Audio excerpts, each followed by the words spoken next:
जय हिंद दोस्तों, स्वागत है आपका अपने YouTube चैनल रेल रिव्यू में। दोस्तों, कुछ कैंडिडेटों के आरआरबी एनटीपीसी 2024 से रिलेटेड कुछ क्वेश्चन थे, तो उन्होंने कमेंट सेक्शन में पूछे थे। हम इस वीडियो के माध्यम से उनके जवाब देने की कोशिश करेंगे। तो जो इस चैनल पर नए हैं उसे सब्सक्राइब कर सकते हैं। चलिए आइए वीडियो शुरू करते हैं।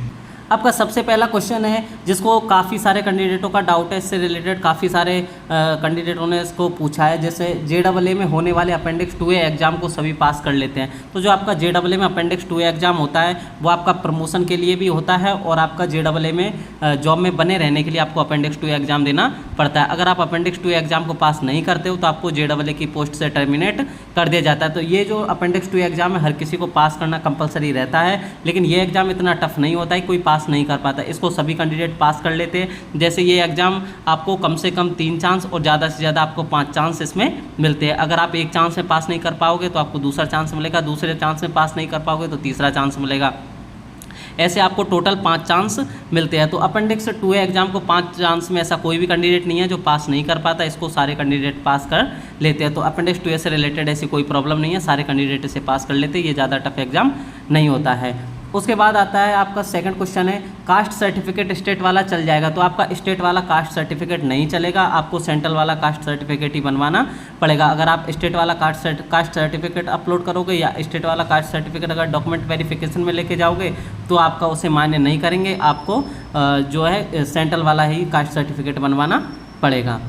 अब आपका तीसरा क्वेश्चन है, कौन सी पोस्ट में पीरियडिकल ट्रांसफ़र नहीं होते हैं? तो जो पीरियडिकल ट्रांसफ़र क्या होते हैं, जो आपके जिस भी पोस्ट में आप काम कर रहे हो तो जिस भी स्टेशन पे आपकी पोस्टिंग है उसमें आपका 4 साल में ट्रांसफ़र होता है। एक स्टेशन से आपको दूसरे स्टेशन या आपको एक सेक्शन से दूसरे सेक्शन भेजा जा सकता है। लेकिन ये जो आपके पीरियडिकल ट्रांसफ़र होते हैं एक डिवीज़न के अंदर ही होते हैं, आपको एक डिवीज़न से दूसरे डिवीज़न पीरियडिकल ट्रांसफ़र के रूप में भेजा नहीं जाता है। तो मैक्सिमम पोस्ट में आपका पीरियडिकल ट्रांसफ़र होता है, लेकिन कुछ पोस्ट है जिसमें आपका पीरियडिकल ट्रांसफ़र नहीं होता है। जैसे आपका JEE जूनियर अकाउंट असिस्टेंट कम टाइपिस्ट में पीरियडिकल ट्रांसफ़र नहीं होता है, सीनियर क्लर्क कम टाइपिस्ट में आपका पीरियडिकल ट्रांसफ़र नहीं होता है, अकाउंट क्लर्क में भी नहीं होता और उसके बाद आपका जूनियर क्लर्क में भी आपका पीरियडिकल ट्रांसफ़र नहीं होता। एक बार आपकी जहाँ पर पोस्टिंग कर दी तो आपको परमानेंट लाइफ टाइम आप वहीं पे जॉब कर सकते हो। तो ये जो पोस्ट है आपका, इनमें आपका किसी भी प्रकार का पीरियडिकल ट्रांसफ़र नहीं होता है।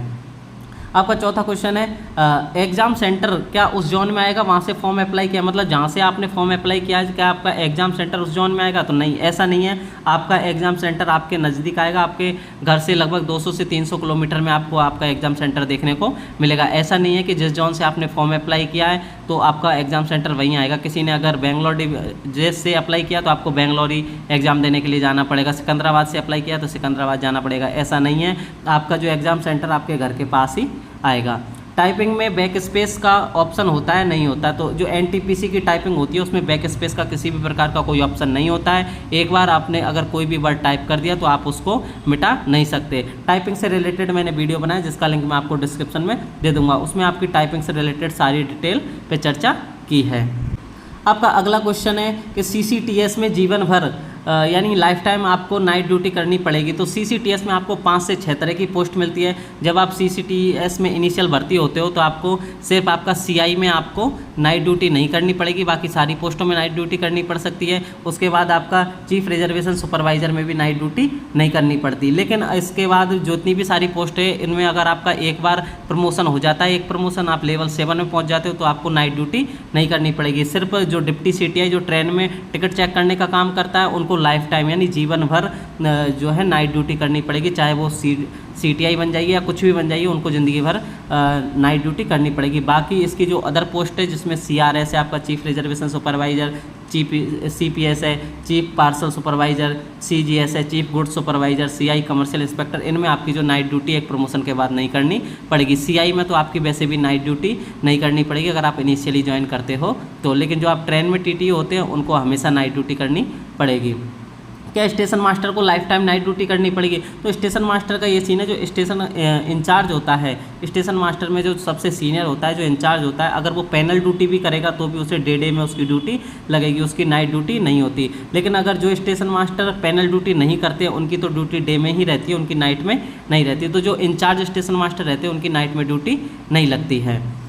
नेक्स्ट क्वेश्चन है, अगर फॉर्म भरते समय गलती हो जाए तो क्या होगा। अगर आपकी फॉर्म भरते समय किसी प्रकार की कोई मिस्टेक हो जाए तो जब मॉडिफिकेशन का लिंक आएगा तब आप उसे मॉडिफाई कर सकते हो। अगर फिर भी आप मॉडिफाई नहीं कर पाते हो तो जब आपका डॉक्यूमेंट वेरिफिकेशन होगा तो आप जो नॉन जुडिशियल स्टाम्प पेपर है उस पर आप एफिडेविट बनवा कर लेके जाइए, तो आपको किसी प्रकार की कोई प्रॉब्लम नहीं आएगी। तो आपको एफिडेविट अगर आप ले जाते हो तो प्रॉब्लम नहीं आएगी, और एफिडेविट नहीं ले जाते हो तो आपको प्रॉब्लम आ सकती है। तो आपको जो एफिडेविट बनवा के लेके जाना पड़ेगा अगर आपकी गलती हो जाती है और आप उसे करेक्ट नहीं कर पाते हो तो।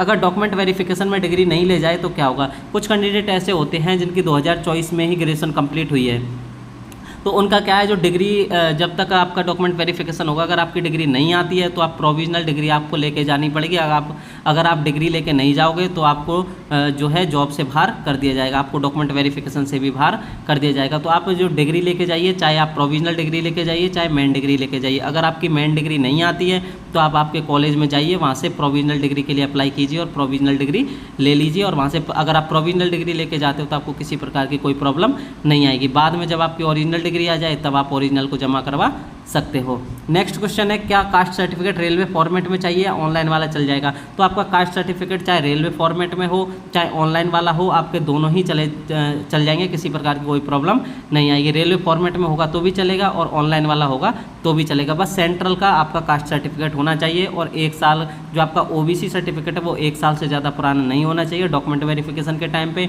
आपका EWS भी 1 साल से ज़्यादा पुराना नहीं होना चाहिए। ST SC का जो आपका कास्ट सर्टिफिकेट है वो कितना भी पुराना हो वो चलेगा, बस आपका सेंट्रल का होना चाहिए। रेलवे फॉर्मेट में है तो वो भी चलेगा और ऑनलाइन वाला है तो भी चलेगा। तो ये जो आपके कुछ क्वेश्चन थे, कॉमन क्वेश्चन जो काफ़ी सारे कैंडिडेटों के इससे रिलेटेड डाउट है, जिसके बारे में हमने इस वीडियो के माध्यम से डिस्कस किया है। तो जो इस चैनल पर नए हैं उसे सब्सक्राइब कर सकते हैं। इसी के साथ मिलते हैं किसी नेक्स्ट वीडियो में। धन्यवाद दोस्तों।